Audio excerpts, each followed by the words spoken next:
Il y avait 877 jours que notre Lune avait quitté l'orbite terrestre. Nous voguions à la dérive, nous faufilant entre les galaxies à travers l'espace infini. C'est alors que Tony Cellini commença à être persuadé qu'il se trouvait pour la seconde fois en présence de son ennemi mortel.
Tout va bien, Cellini?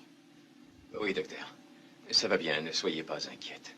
C'est l'ordinateur qui a donné l'alarme. Votre métabolisme a subi une agression et vos pulsations se sont accélérées. Ce n'est rien, j'ai dû faire un cauchemar. Oui, c'était un mauvais rêve, sûrement. Vous sentez-vous traumatisé? Non, non, du tout. Très bien. Mais s'il y a quoi que ce soit, appelez-moi, je serai là. Entendu, docteur. Et merci.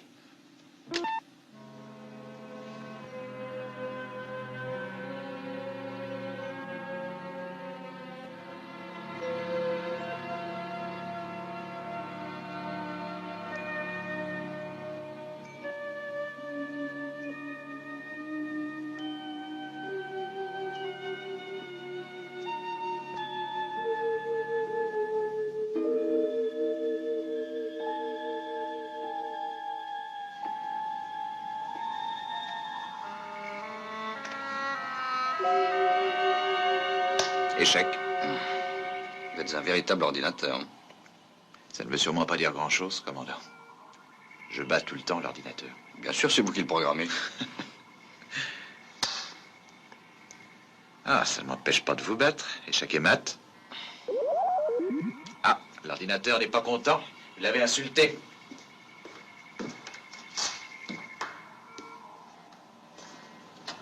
Tony Cellini a pénétré dans le secteur interdit, sur la plateforme numéro 4. Il n'en a pas reçu l'ordre. Tony? Tony, répondez-moi. Que se passe-t-il, Tony? Déconnectez son appareil.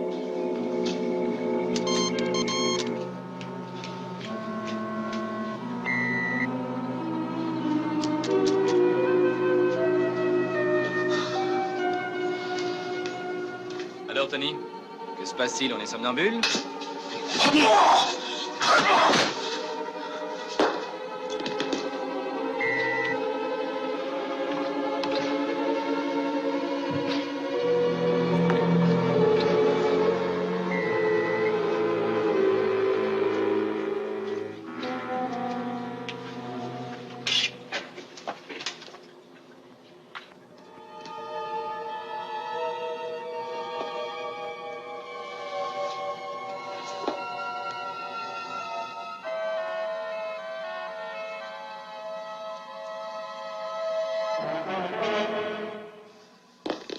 Embarquement immédiat de l'équipe médicale. Cano, il a réussi à prendre l'appareil de Carter. Il est déjà à bord de l'Aigle. Il ne faut pas qu'il parte. L'Aigle est sur contrôle manuel, commandant. L'ordinateur ne peut rien faire.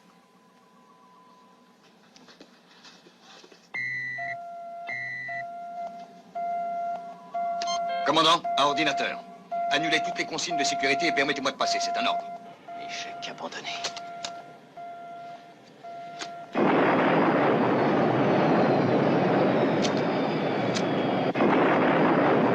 Je ne mourrai pas.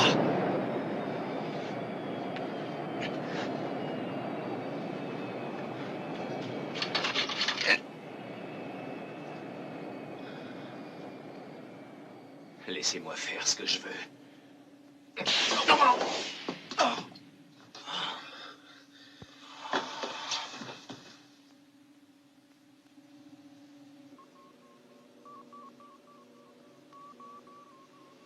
Merci, Anne. Je vais m'en occuper à présent. Bonne nuit, commandant. Bonne nuit, hein.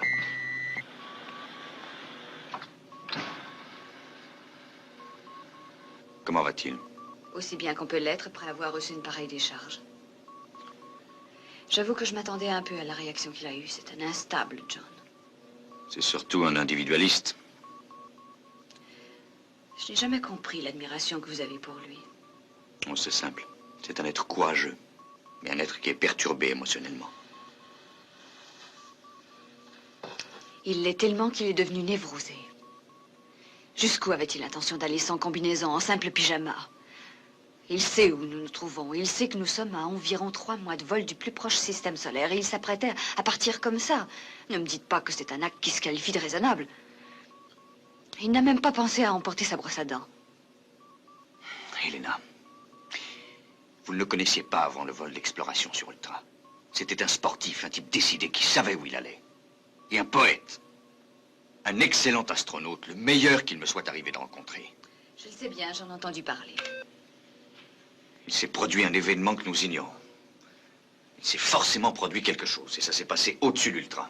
Et ni vous ni moi ne pouvons le comprendre. Je suis certain que lui non plus, d'ailleurs. C'est pourquoi ça le ronge, ça le détruit sournoisement. Écoutez, John, je sais tout ce que l'exploration d'Ultra représentait pour vous. C'est pourquoi Cellini ne pouvait se permettre la moindre erreur quand il a dirigé les opérations. Et vous savez que vous seul auriez pu commander ce vol d'une manière infaillible. En trahissant Cellini? Oui, bien sûr. Je suis certaine néanmoins que durant le vol, il a commis une faute de commandement. Mais qu'il s'est toujours refusé à admettre la vérité comme telle. C'est si peu dans son caractère. Il est persuadé de son côté qu'il est infaillible. Vous le croyez aussi, mais pas moi, je regrette. Ce sont des conclusions hâtives, il n'y a aucune preuve. John, lorsque l'événement s'est produit, je faisais partie de l'équipe médicale d'Alpha qui a examiné Cellini.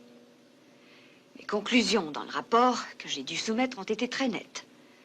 Elles n'ont pas été en sa faveur. Et je me suis contentée d'examiner les faits tels qu'ils me sont apparus. Les faits? Mais ils sont sujets à controverse. C'est un être instable. Tel qu'il est, il constitue une menace pour la sécurité d'Alpha. Il aurait fallu que je le tue d'un coup de laser, c'est ça? Oh, John. Écrivez donc un autre rapport à la commission spatiale. La soudaine colère de John était incompréhensible. C'est lui ainsi que Cellini qui avait été à l'origine du vol d'exploration sur Ultra. C'est en 1994, avant que la Lune quitte accidentellement l'orbite terrestre, que le professeur Berman découvrit l'existence d'une nouvelle planète, au-delà des limites du connu. Il décida de l'appeler Ultra. Quelques nouvelles de l'espace en date du 3 septembre 1996 qui vous sont communiquées depuis la planète Terre, base de Houston. Le vol sur Ultra, eh bien on se pose une question. Qui commandera l'expédition? Anton Gorsky, le commandant de la base lunaire Alpha, doit cette semaine mettre un point final aux spéculations qui jaillissent de toutes parts. Eh oui. Il serait temps de se décider. Deux commandants, c'est trop. Et puis, il faut qu'il y en ait un qui contrôle tout depuis la base. Vous ne pouvez pas confier ça à Gorsky. Vous savez ce qu'on va faire? Écoutez-moi. On va jouer à pile ou face. Le gagnant commande le vaisseau et l'autre le dit à Gorsky. Alors, quel côté? J'écoute. Le noir.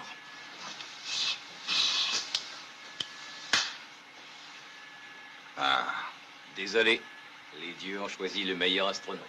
Les dieux sont surtout plus clairvoyants. Ils ont choisi le plus puissant cerveau pour tout diriger d'Alpha. J'avoue que j'aurais bien aimé y aller. Alors, ça y est, c'est décidé. Ouais. C'est d'accord. Le lancement du vaisseau équipé pour l'exploration d'Ultra fut fixé pour le 6 juin 1996. Le vol serait commandé par le capitaine Tony Cellini. L'équipage comprendrait l'astrophysicien Darwin King, l'expert en radioactivité, le professeur Juliette Mackie, et le docteur Monique Fauché, responsable de la santé, de la diététique et du bien-être psychologique de l'équipe. Ils furent déposés par un aigle sur la base spatiale interplanétaire, où le vaisseau qui devait les conduire vers Ultra les attendait.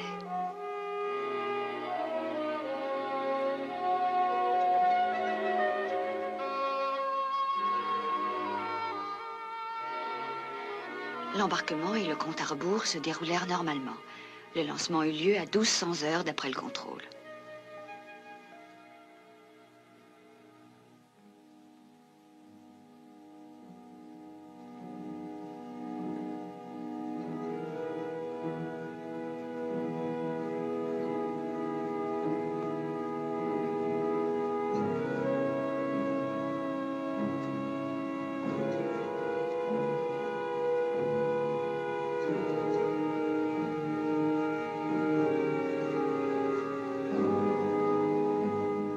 Ainsi commença le vol humain le plus long qui ait jamais eu lieu. Un vol de routine qui devait durer 8 mois.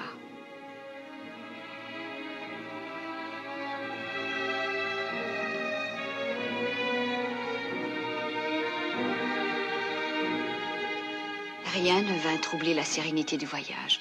Aucun incident mécanique n'en brisa la monotonie. La navigation fut absolument parfaite.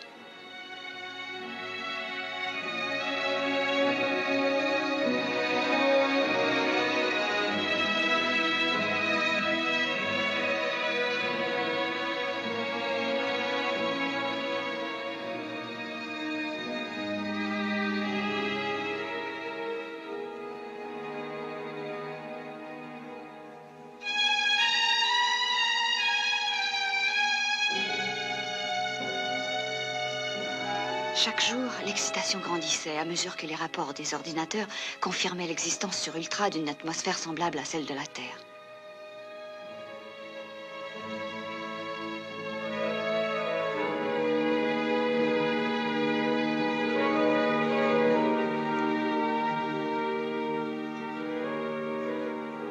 On dressa des plans en vue d'un atterrissage manuel. Mais soudain, alors que le vaisseau survolait Ultra, toutes les communications furent rompues avec la base lunaire Alpha. L'atterrissage prévu n'eut jamais lieu. Darwin, venez voir ça. Dites-moi ce que vous en pensez.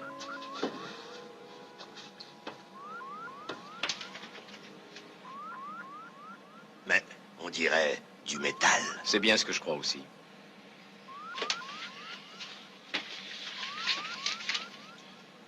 La référence orbitale est de 3, 0, 1.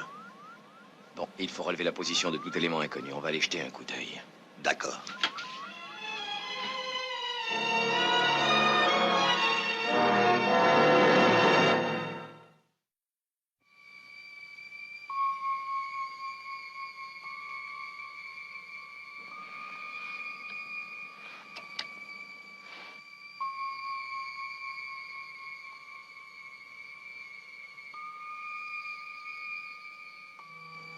C'est fantastique, cette histoire. Mais d'où est-ce qu'ils viennent et pourquoi sont-ils là?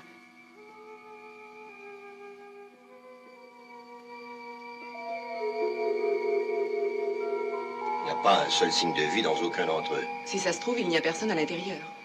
Vous savez ce que je pense? Eh bien, il y a une conférence qui réunit les peuples de l'espace. Et c'est là qu'ils ont garé leur vaisseau. Oui, mais où est la conférence?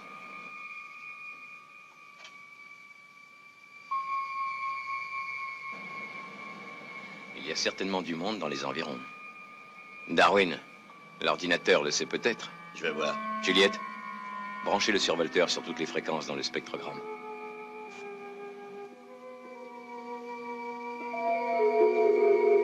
Il y a ici quelques vaisseaux qui transformeraient sûrement la fiction des voyages interplanétaires en réalité. On ne serait plus prisonnier de notre système solaire avec ces engins-là. Ce qu'il faudrait, c'est que quelqu'un nous dise comment ça fonctionne. On n'a toujours aucun signe de vie. Pas un seul, non. On dirait un cimetière. On va s'arrimer à celui-là. Si l'ordinateur nous prévient que le passage est libre, on monte à bord. D'accord.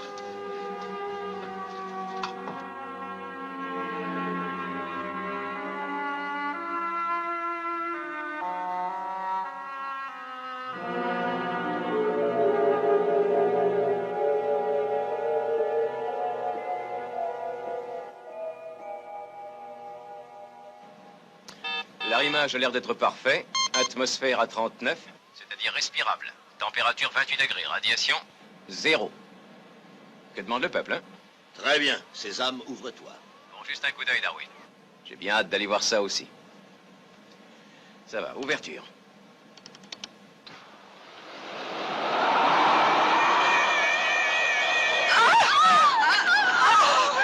Refermez, Tony! Mais qu'est-ce qu'il y a? Un bruit infernal, du vent et une lumière. Je ne sais pas, c'est mystérieux.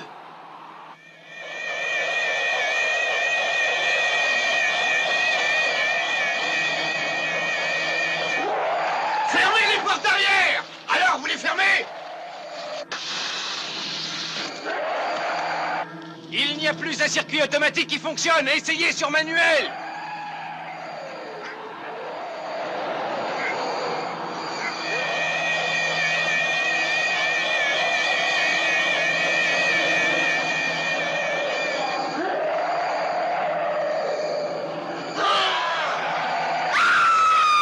Tenez le coup, j'arrive.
J'arrive.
En dépit de son émotion, Cellini exécuta une brillante manœuvre et réussit à placer la capsule de sauvetage sur une orbite inférieure qui devait le ramener vers la Terre.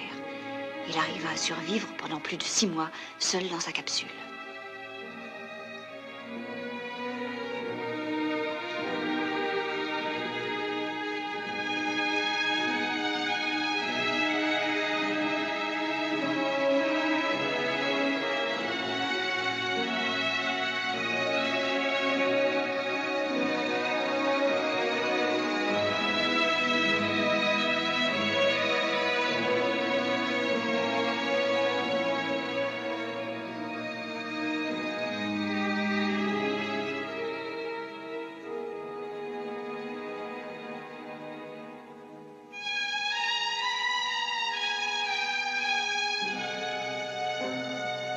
La capsule de Cellini finit par être localisée dans l'espace et dirigée sur Alpha. Il était sur le point de mourir.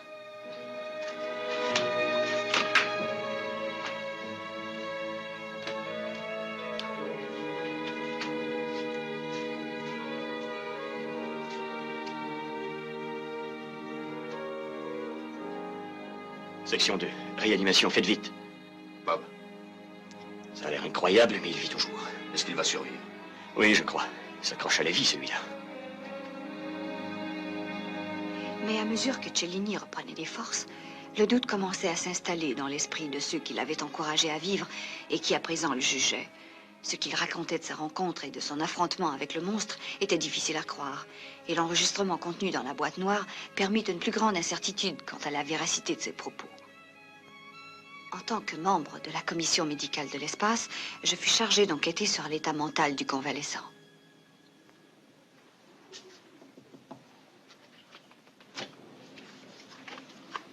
Capitaine Cellini? Eh oui, Docteur Elena Russell, je fais partie de la commission médicale du centre. très heureux, docteur. Je m'attendais à votre visite, je dois dire. Et je vous en prie, ne restez pas debout, asseyez-vous. Si vous êtes venu pour entendre mon histoire, il vaut mieux vous installer confortablement. Merci. Je vous écoute, capitaine. Non, voyons, pas de capitaine entre nous. Appelez-moi Tony. Évidemment, cela vous gêne peut-être. Tout dépend de savoir si vous êtes venu avec, disons, un certain préjugé, ou si vous écouterez avec un esprit libre. Qu'entendez-vous par là? Il ne me croit pas. Et c'est logique. Je ne leur en veux pas. On leur a enseigné que le monstre épouvantable de l'espace aux yeux verts ne pouvait relever que de la très haute fantaisie, qu'on devait l'assimiler au Père Noël. Comment y croirait-il? Et si vous voulez, essayons de ne pas trop nous éloigner du sujet. Ce que je veux dire, c'est que si vous voyez un homme vêtu tout de rouge, portant une barbe blanche, au volant de sa voiture dans les rues de la ville, vous ne croirez jamais que c'est le vrai Père Noël. Ça dépasse l'entendement. Et c'est la réaction que vous avez envers moi et mon monstre, docteur. C'est ça, non? Je n'ai jamais mentionné le monstre. Mais vous êtes venu pour m'en entendre parler comme les autres. Vous devez savoir que je ne suis pas venue avec une idée préconçue, mais pour vous écouter, c'est tout. Parlez donc du Père Noël, si vous voulez. Ah, attention, vous êtes sûr que vous ne voulez pas m'écouter parler? Eh oui, Eh bien, la prochaine fois que vous viendrez, je vous parlerai de ma vie sexuelle, c'est fascinant. j'en suis certaine. Vous me semblez être quelqu'un à qui les sujets de conversation ne manquent pas. Je veux que vous croyiez ce que je vais vous dire, docteur. Je veux que vous sachiez que tout ce que j'aurais pu noter dans mon rapport, le plus petit détail, tout, les tentacules, les ventouses, le feu s'échappant de la bouche, tout, même si cela paraît inimaginable, n'est que la stricte vérité. Aucune inquiétude à avoir, je ne suis pas cinglé. Je suis absolument certain des paroles que j'ai pu prononcer jusqu'alors. Et si ce n'est pas ce qu'affirme la boîte noire, s'il y a conflit avec ce que moi j'ai raconté, alors celle qui ment, c'est la boîte noire, c'est une menteuse. Je suis quelque peu surprise d'une réaction semblable de la part d'un homme sensé. Je ne suis pas un homme sensé. Et malgré tout, vous voudriez nous obliger à vous croire?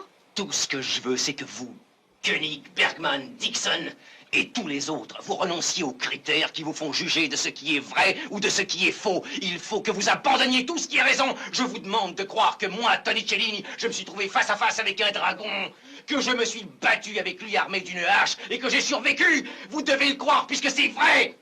Il faut me croire. Voyons, capitaine, je vous en prie. Capitaine.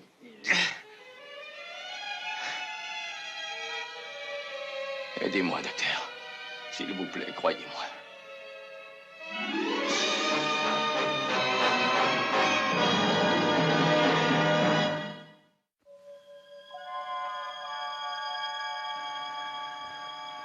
Victor, Mauvaise nouvelle. Hein? Ils ont demandé une enquête spéciale. Le commissaire Dixon attend notre témoignage sur Terre. Ah. Eux, ils croient que Tony a décompressé tout d'un coup, brusquement, et que ça a commandé l'ouverture et tué tout l'équipage. Ouais. Il faut reconnaître que c'est une explication logique. Soyons justes, c'est plus simple que de croire au monstre, en tout cas. La boîte noire, n'ayant pas détecté la présence du monstre, est-ce qu'il est concevable qu'il y ait des formes de vie qu'elle ne puisse en aucune façon détecter? Oh oui. Alors c'est une invention stupide, la boîte noire. Simplement parce que nous n'avons aucune expérience, nous décrétons que c'est irréel. Et on n'est pas prêt d'en acquérir avant d'avoir été sur place, voir de quoi il retourne. Je crois effectivement qu'il faudrait y aller. Oui, il le faut, ne serait-ce que pour tous ces vaisseaux abandonnés. Leur sauvetage peut faire économiser des millions de dollars, vous vous rendez compte? Et à ce propos, nous savons très bien que Tony n'a pas raconté d'histoire. Parce que les contacts ont eu lieu, ça a été clairement enregistré par la boîte noire. Oui, mais c'est vous qui le dites, des contacts. Pourquoi des vaisseaux spatiaux? Ce n'est pas sûr. Alors dans ce cas, il ne nous reste qu'à douter de tout ce que Tony raconte. Non, voyons, pas du tout. Mais je pense que voilà un homme qui a vu la mort de près. Ça explique pourquoi il a des cauchemars. Le contraire serait inquiétant. Je n'admets pas que ces gens se permettent de juger ainsi. John, je pense qu'il leur faut une tête. Et cela parce que le vol n'a pas réussi. Alors, bien sûr, une tête tombera. Mais celle de Tony, pourquoi pas? Ouais, et s'il a perdu la raison, évidemment, tout est très simple. Moi, quelque chose me dit qu'ils font une erreur. Je suis sûr qu'il a toute sa raison. Malheureusement, c'est le commissaire Dixon qui aura le dernier mot dans cette affaire. Bonjour, messieurs. Monsieur? Bonjour, monsieur. Asseyez-vous donc, je vous en prie. Oh. Alors nous voilà dans le brouillard, j'ai l'impression. Il n'y a rien comme une tentative avortée pour assécher les coffres de ces messieurs les payeurs. J'espère que vous avez quelques magnifiques suggestions pour apaiser leur soif. Eh bien, pourquoi ne pas voir l'aspect positif de la mission? Il faudrait attirer l'attention du public sur les analogies existant entre les planètes Terre et Ultra. J'ai bien peur que tout cela ressemble un peu à un coup d'épée dans l'eau, malheureusement, et ce n'est pas comme cela que nous pourrons effacer l'échec. Alors soyons plus positifs. Tentons une seconde expérience immédiatement et nous arriverons peut-être à comprendre l'énigme et à percer le mystère. C'est possible, mais avant de nous tourner vers l'avenir, Koenig, je préférerais que nous nous concentrions sur le passé. Ce que j'aimerais connaître, c'est votre avis et celui de Bergman sur ce qui s'est réellement produit. Je pense être le seul à pouvoir répondre, monsieur. Et alors? Alors, vous avez lu mon rapport? Soyez rassurés, le monde entier a lu votre rapport. Et c'est cela mon problème. Je n'ai écrit que ce que j'ai vu et entendu. Vous avez un peu forcé la dose pour couvrir une erreur de jugement que vous vous refusez à admettre. Vous ne seriez pas le premier. C'est une accusation sans aucun fondement.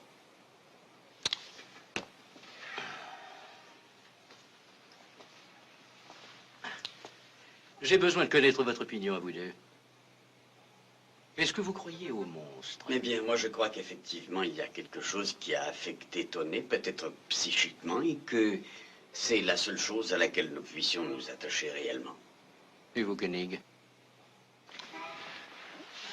Commissaire, il y a des vaisseaux spatiaux, l'un d'entre eux est même le nôtre, et vous le savez. À mon avis, la première question qui se pose, c'est pourquoi ces vaisseaux sont là-bas, c'est tout. Mon cher, les sondes ont détecté dans l'espace de nombreuses présences non identifiées, cela n'a rien de nouveau. Et j'avoue qu'en ce qui me concerne, cette vision de ce que vous appelez un cimetière de vaisseaux n'est ni plus ni moins que le produit d'un esprit dérangé. Même chose en ce qui concerne le monstre. Mais voyons les faits. Ainsi, dites-moi donc, Bergman, d'où peut venir l'interférence sur l'enregistrement? Oh, eh bien, c'est très difficile à dire. Peut-il l'avoir provoqué? Oui, Tony aurait pu le faire. Je ne vois cependant pas pourquoi. Pour donner le change. Pourquoi alors aurait-il 4 minutes et 20 secondes plus tard mis à nouveau la cassette en route? Êtes-vous en train de suggérer que c'est le monstre qui aurait fait cela? Il ne faut négliger aucune éventualité, monsieur. Vous me surprenez beaucoup, John. Commissaire, la fameuse boîte noire a bien dit que l'atmosphère était respirable à l'intérieur du vaisseau. Je ne l'imagine pas. Le dispositif d'étanchéité était intact, et au moment où la porte s'est ouverte, il n'y a plus eu d'enregistrement. Cela signifie donc qu'il n'est pas évident, si l'on s'en rapporte à l'enregistrement, que la mort ait été provoquée par décompression. Et ce que je veux dire, c'est que le fait de vous acharner sur Cellini n'apporte pas plus d'eau au moulin. Il y a sûrement autre chose. Vous admettrez, n'est-ce pas, que ce n'est pas votre réputation qui est en jeu? La mienne dépend de la pleine réussite des programmes spatiaux. Et dans ce sens, j'irai jusqu'au bout. Je suis désolé, mais je me vois dans l'obligation de discréditer cette aventure. Comment cela? Mais vous n'allez pas abandonner le programme prévu et oublier les vaisseaux. Je veux bien admettre nos découvertes. Nous en savons plus sur le système solaire, je le reconnais. Je sais bien que nous avons appris à nous méfier des soleils noirs, des nouveaux cataclysmes, des radiations aussi. Mais si nous nous imaginons avoir tout découvert, nous commettons une épouvantable erreur. Koenig, si nous analysons sainement l'aventure spatiale, nous voyons que le coût en est terriblement élevé. Les chances de succès sont très réduites, et elles n'arrivent jamais toutes en même temps. J'en éprouve du regret, mais je suis obligé de vous relever tous de vos fonctions. Vous, pour vous débarrasser de regrettables troubles mentaux, et vous deux pour vous rappeler qu'il est préférable de garder les pieds sur la terre.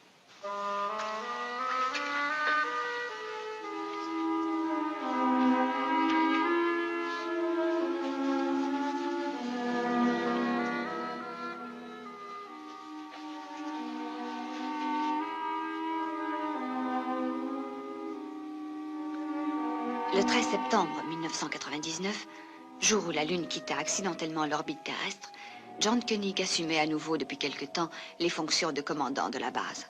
Bergman, Cellini et moi-même, nous nous acquittions également de notre tâche sur Alpha.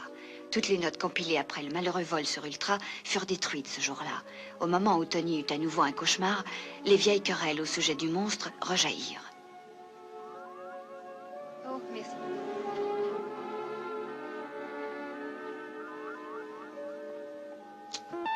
Comment va-t-il? Il se repose. Et vous, ça va? Oh oui. Alors je peux me permettre d'entrer? Mais John, comment se fait-il? Vous savez, quand j'étais petit, j'essayais de faire pousser du cresson sur du papier buvard.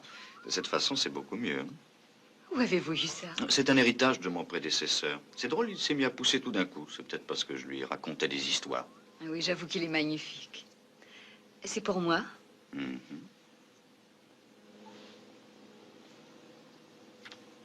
C'est gentil à vous. Il faut admettre qu'il a été un peu aidé par les gars de l'hydroponique, bien sûr. Mhm. Mais j'ai aussi du mérite. Hein. Et oui, ce que je voulais dire, c'est que je suis désolé de m'être mis en colère. Ce n'est pas grave, vous êtes moins méchant que vous en avez l'air. Comment va-t-il? Il s'est beaucoup amélioré. Je ne comprends rien à tout ça. Ça fera bientôt 5 ans que le vol a eu lieu. Et c'est maintenant que ça lui revient. Ça peut lui revenir n'importe quand, justement. C'est pourquoi, il y a 5 ans, j'avais bien recommandé qu'il ne revienne pas travailler sur Alpha. Elena, j'ai insisté pour qu'il revienne. Je peux dire quelque chose? Tony, ce n'est rien du tout, juste un petit accident.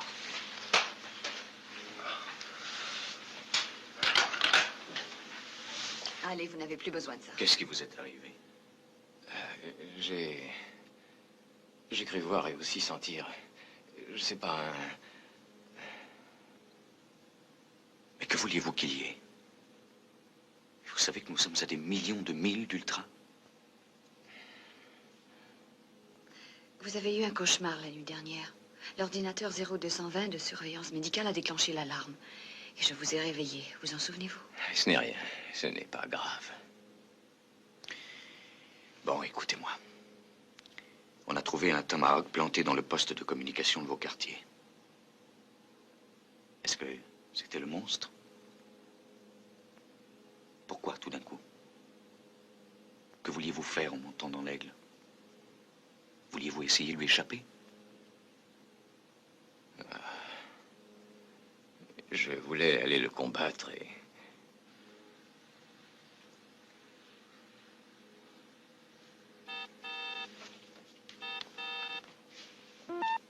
Commandant, nous captons quelque chose. Voulez-vous venir tout de suite, s'il vous plaît? J'arrive, Paul. Je reviens dans un instant. Oh, John. Il y a l'air d'y avoir quelque chose d'extraordinaire.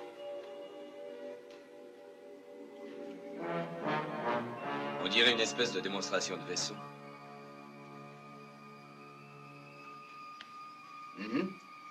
Oui, Victor. Si on étudie la description des vaisseaux que Cellini a vus, ce sont les mêmes. Et ils viendraient de la planète Ultra. Victor. La nuit dernière, Cellini a eu un violent cauchemar. Toujours le monstre. À la suite du cauchemar, et probablement inconsciemment, il a voulu faire décoller un aigle. J'ai été obligé de l'endormir. Il vient de revenir à lui et je lui ai demandé ce qui s'était passé. Il a dit qu'il avait voulu aller le combattre. Combattre qui? Le monstre? Oui, et il se peut que ce soit les mêmes vaisseaux spatiaux qui se baladaient au-dessus d'Ultra. Et s'il est vrai que ce sont eux, on ne peut pas faire autrement que d'aller voir ça, Victor. Sandra, plan rapproché, s'il vous plaît. Voyons, Ultra est à des dizaines d'années-lumière, c'est impossible. Oui, Victor, mais nous avons pu nous déplacer. Ce serait une telle coïncidence. Quelque chose a averti Cellini. Je ne sais pas quoi, mais j'en suis sûr. Cadeau. Oui, commandant.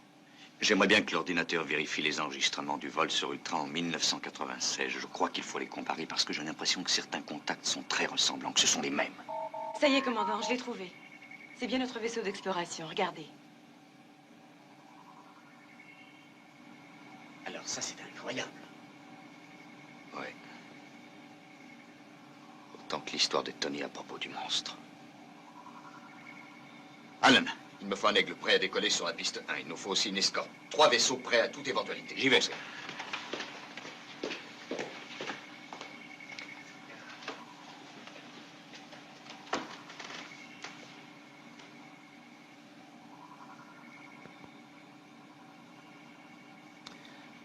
Alors, ma chance se présente à nouveau, on dirait. Aucun signe de vie. Non, j'ai scruté tout le secteur. Il n'y a strictement rien. C'est comme il y a 5 ans. Tony, j'emmène un aigle, on couvrira, j'ai prévu une escorte. On va essayer d'aller jusqu'aux limites de la sécurité. Si Victor est absolument certain qu'il n'y a aucun danger, on continue. On s'arrime, on monte à bord. Voilà ce qui est décidé. Qu'est-ce que vous en pensez, les points? Ça m'a l'air parfait. Voulez-vous nous accompagner? Oui, avec joie.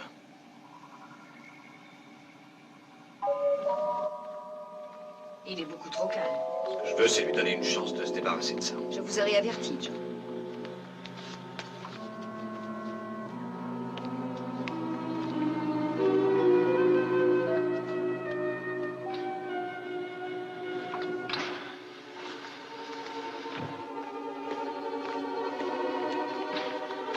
Bon, il est là. Faites tout converger sur les vaisseaux au maximum. John, pardon. Il faut que je présente mes excuses à Alan.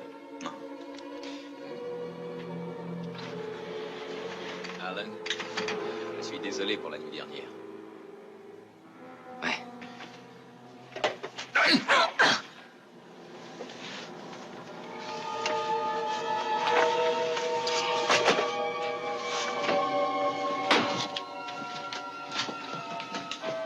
Tony!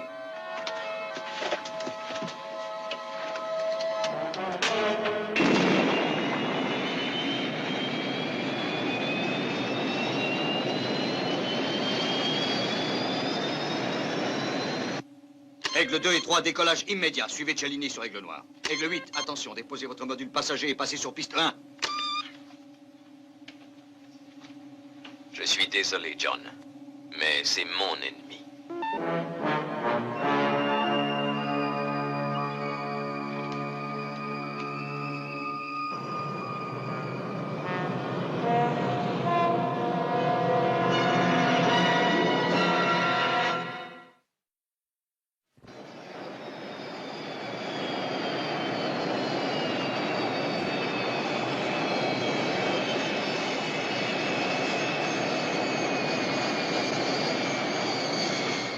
Paul. Oui, commandant. Observez le moindre mouvement en direction de Tony. Si vous voyez quelque chose, rapportez immédiatement. Bien, commandant. Vous croyez qu'il a voulu nous précéder pour détruire les preuves, hein?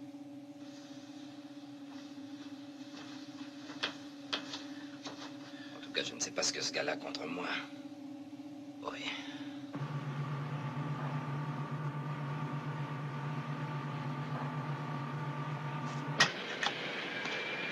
Aigle 8 sur module Aigle Noir, commandant.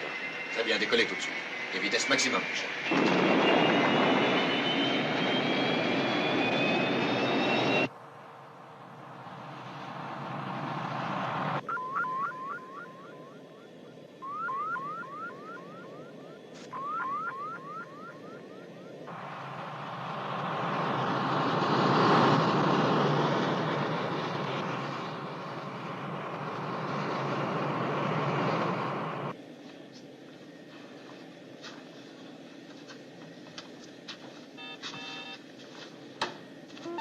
est arrivé tout près du vaisseau, commandant.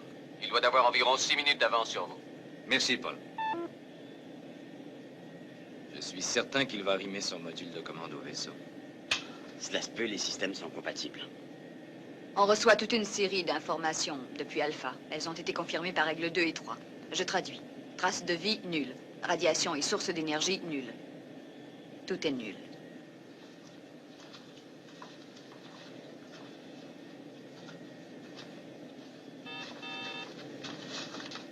Paul? Rien de nouveau à signaler, commandant. C'est absurde. Ça doit s'expliquer pourtant. Il avait raison à propos des vaisseaux. Oui, mais ça ne veut pas dire qu'il a raison à propos du monstre. Non, mais ça prouve malgré tout son honnêteté.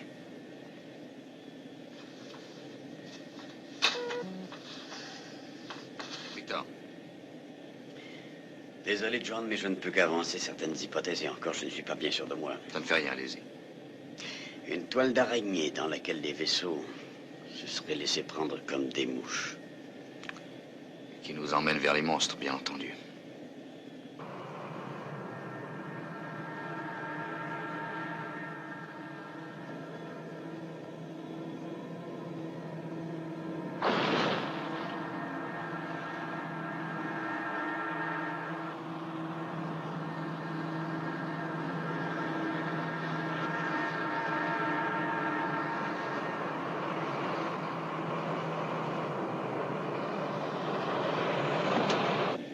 Alan, l'arrimage, le plus tôt possible. Pas de risques inutiles. John, on vient de signaler sur le vaisseau une présence humaine. C'est celle de Cellini. On nous transmet les informations des réceptions. Souhaitons que nos instruments arrivent à les lire.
Voilà, nous sommes arrimés, commandant.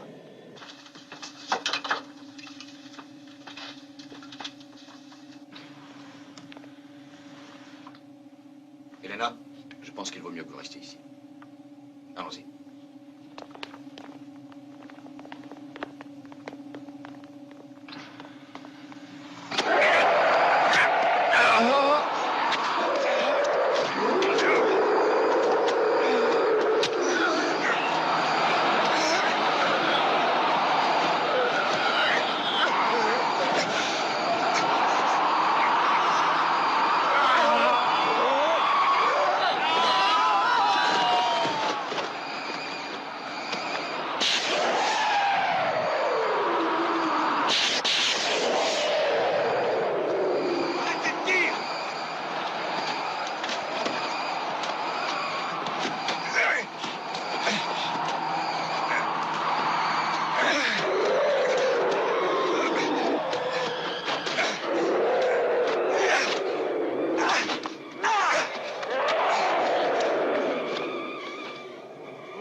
Si nous n'avions pas vu le monstre, nous n'aurions jamais cru à son existence. Il y a quelque temps, nous pensions que sa vie n'était qu'une vue de l'esprit. Et aujourd'hui, nous n'étions pas certains qu'il fût mort. Nous nous précipitâmes vers Alpha, craignant que notre lune disparaisse hors de notre portée. Nous étions fascinés par l'effroyable aventure de ces astronautes et par la présence de leur vaisseau. Nous étions venus pour constater la force terrifiante du destin, celui qui emporta Tony Cellini.